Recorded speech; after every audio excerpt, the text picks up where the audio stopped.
एक सेंटेंस सबके जहन में बैठ गया है, वो है कि या तो आप 7 दिन में हलफनामा दीजिए या आप इस्तीफा दीजिए, आई मीन सॉरी अपोलोजाइज करिए।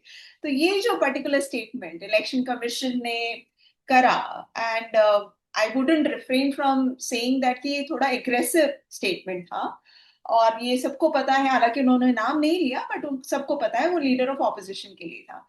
तो वो सर ये वोट चोरी वाले मुद्दे पर ये जो स्टेटमेंट इन्होंने कहा, तो उस पे सबसे बड़ा सवाल है कि ओथ लेकर देना क्या जरूरी है इलेक्शन कमीशन में इस तरह के डॉक्यूमेंट्स को। अ, देखिए, हर चीज का एक कॉन्टेक्स्ट है। और इस पर्टिकुलर कॉन्टेक्स्ट में जिस रूल को अप्लाई किया गया है, रूल 23B, मुझे नहीं लगता कि वो स्ट्रिक्टली एप्लीकेबल है। लेकिन अगर किसी भी लीगल ढंग से आप स्ट्रेच करके उसको अप्लाई भी करना चाहते हैं, तो मुझे लगता है कि इसकी कोई आवश्यकता नहीं है।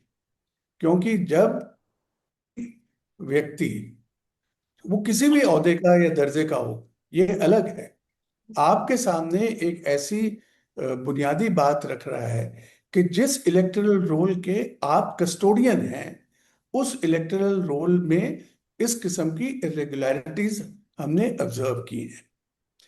तो अब इसको, इस समस्या को डील करने के दो तीन अलग अलग तरीके हैं।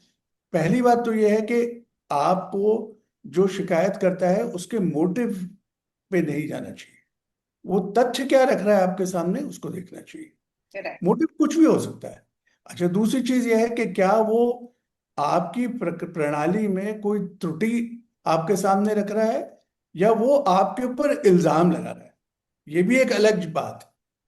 तो अगर आप ये समझे कि नहीं नहीं, ये हर शिकायत मेरे ऊपर इल्जाम है, तब आप उसको अलग तरीके से डील करेंगे। लेकिन अगर आप ये देखें कि भाई, इतना बड़ा जो तंत्र मैं चला रहा हूँ, इलेक्शन कमीशन, उसके अंदर कहीं ना कहीं कोई खामियां, इरेगुलरिटी जानबूझ के या अनजाने में अगर हो गई है, और वो मेरी नोटिस में कोई लेके आ रहा है, तो मैं पहले तसल्ली तो करूं कि ये बात सही भी है या नहीं। तो ये मुझे लगता है कि हर एक सार्वजनिक संस्था, जितनी भी पब्लिक इंस्टीट्यूशंस हैं, उनके ये जिम्मेदारी है कि अगर आपके सिस्टम में कोई भी डिस्क्रिपेंसी, एबेरेशन, इरेगुलरिटी, मैनिपुलेशन, कोई भी चीज आपके सामने रख रहा है, तो आपको उसको गंभीरता से उसके ऊपर विचार करना चाहिए।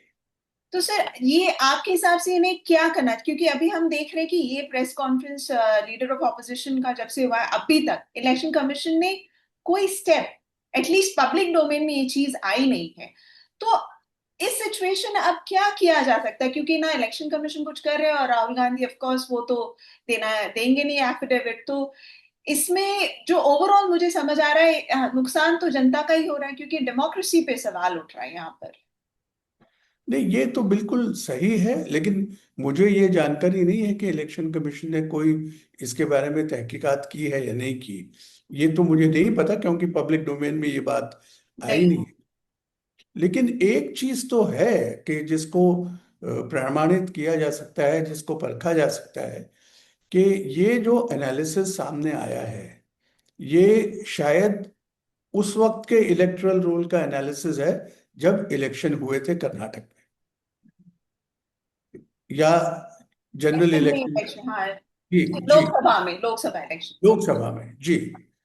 तो जो मौजूदा इलेक्टोरल रोल है उस असेंबली कॉन्स्टिट्यूएंसी का, क्योंकि उसके बाद भी वहां पर कोई अपडेशन जरूर हुआ होगा, कोई डिलीशंस हुए होंगे, कभी रिवीजन एनुअल जो होता है वो हुआ होगा।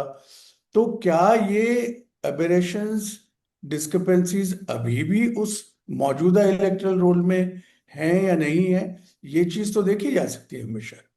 और अगर आप एक लहजे से ये माने भी कि भाई वो रोल तो वो इलेक्शन में इस्तेमाल हुआ, अब हमारा कोई जुरिस्डिक्शन नहीं है, और ना कोई हम उस इलेक्शन की प्रक्रिया को देख सकते हैं, ना इलेक्टोरल रोल जो एक बार लीगली फाइनलिटी अटेन कर चुका है, हम उसमें दखल अंदाजी नहीं कर सकते।